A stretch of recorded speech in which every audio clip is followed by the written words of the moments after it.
Kuramjari mayam pumnamakto ngasidi yam laina yumda pasta karamna semge habado mayam yengminarasi aduga aikoina Dukandagi Leidrabsu Yumda irai semba yare ko ado aina ngasi semjagadoriba pasta se beans ki pasta oidune beans se hawai sangbi oina laurasu yai aduga aina beans se oina laujare beans se leibagi maramna adu beans se ai maninga makoka se sumaina thadacharage aduga mayam asigi recipe se ko yam nasu healthy oiba aidi angang singi tiffin da su adum hapa yare lunch box da su aduga breakfast da su dum pijaba yai aduga snacks kumba da su dum chaba yare ko adu fajana imako kam mega se thadachare aduga ai ata se baulani ma laujare aduga thung kitang ma chaisellasi aduga fajana ising hapaga totlasi ko ata se fajana tawna totlasi aduga aigi channel da changbirakpa anauba ichinaw sing yawga taragadi subscribe tawbiramo aduga hanadagi yengbiba ichinaw oragana like comment tawbiramo Dukandagi Leidrabsu Yumda iraina adum semba yare ko mayam nungsibiduna aigi recipe se mapung phaba bo yengbisi ado ata se phajana ai totpa lojare aduga makhum sing haitang minute 5-10 mo khumjillaga thamasi ko aduga ngasai beans to aina chamthokjare aduga ngahaktang khumjillaba matungda ai lauthokjare ko aduga ata se sumaina makutta roll phajana sumaina tawbirasi aduga ngasai beans to sumaina manungga sumaina hapchin birasi ko aduga amuk phajana roll to salasi phajana tawna beans se masak uholaroi si ata se ne yomjin birasi sumaina phajana makhuchina roll to salasi ko aduga sumaina sum roll to sanlasida magi ahenba ata sum tholokpodo adu lauthokpirasi aduga yam kanna di thahaloi siko adum parap tauna aidi yomsinbi sibo ko yam thana yomsinlagadi mahaudo munbado manungida changna munbado wagane aduna ai sumaina kitang parap tauna yomsille aduga mathang adumaina sum process e tawraga aduga yomsinbirasi ko aduga matung taba mu yengminarasi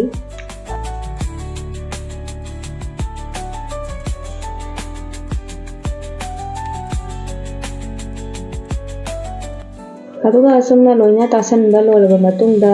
beans se sumaina makak tawna kakthalasi ko thangna tawraga adu ahanbagi se kitang mana haudre adu manana sum kakpirasi chang manana sum amamam tawna kakpirasi ko sumaina tawna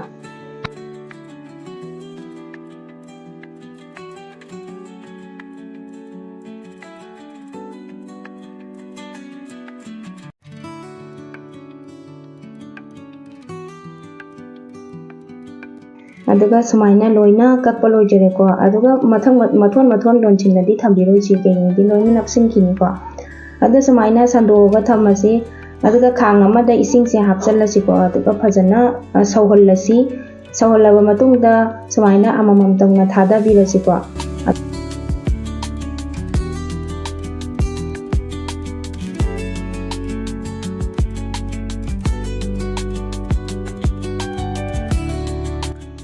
aduga thumse kitang ama chaisellasi mahau leinabagi damakta aduga makhong khupsalaga ngahakang phajana minute 8-9 mu thambirasi ko sawhollasi munhallasi manungi se aduga pasta da hapnabagi damakta machal singse ai tilhau tomato aduga carrot laujare aduga hapningba sabji adum hapa yai ada aidi sum machal ani ahum sita dum hape capsicum so hapa yai ko capsicum do ichanupa cha dabagi damakta ai haptre aduga sumaina tilhau se yam kanna ku phan dabida katang chaw tawna hinjang na pise ko semdo osi sumaina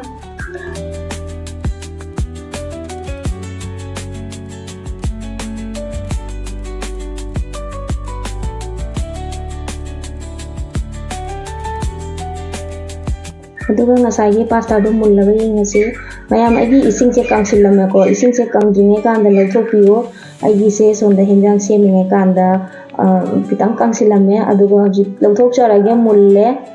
pukham amada lauthokchare aduga ai pen ama laujare ko pen se thau kitang haijinbirasi aduga ngasai tilhau ka khiba sabji singko loina hapchilasi ko ngobirasi yam kanna mulla lorisi ngahang hangowaga adum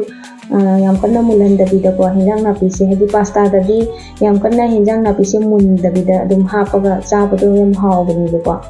adu sumai tawna tilau se ngahak ngoraba matungda carrot se hapchare aduga tilau tomato so hapchinjare aduga phajana mo ngawminarasi ko yam kanna mulhalarosi thum kitang hapchalaga tawraga phajana ngawminarasi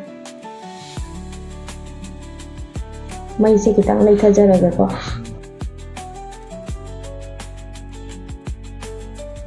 aduga ngahaktang ngawraba matungda machu maroi adugagi morok kaita loina hapchilasi ko moroi mapang singse adu morok ti yam kanna thaktre ichan pa char do oibanina morok yam chadi ko ichan pa do aduna ai morok ti yam kanna hapchadre aduga yare ko ngahaktang ngawraba matungda ai ngasagi beans ki pasta do adu hapchilage ko aduga phajana mathak makha sumaina onbirasi yam kanna di gro gro tono onbirasi ko aidi mathaki magi ata napi basi ko loina kelakani natrabadi aduna phajana yengna sumaina tawna otpirasi ko khabaya pakpa ma tawraga aduga ai thum kitang chaisange ngasagi thum do tangwat kadaba male aduna thum kitang ma chaisinjare aduga aina paneer yumda semjaba khara leije ko adu paneer se hapchinjarage ichanu pa se paneer yam pamjei ko adugi damaktai paneer se kitang hapchinjarage haptrabasu yai ko leitrabadi adum aina mahau se leinabagi damakta hapchinjare ko ai ichanu pa gi lunch box su haptoine asise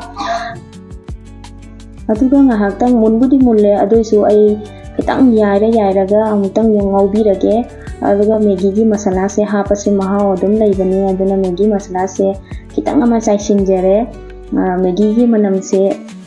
nammadi ko angang singso adum mahau leina adum chajei ko adu mulle mayam yengo masak yam thing phajare adu yamna su healthy oiba aduga angang singi tiffin da su adum hapa yare breakfast da su lunch da su piba yare ko angang singi tiffin da aduga snacks da su adum chage yare kaisu aidi keno tawdaba nate ko healthy oiba potne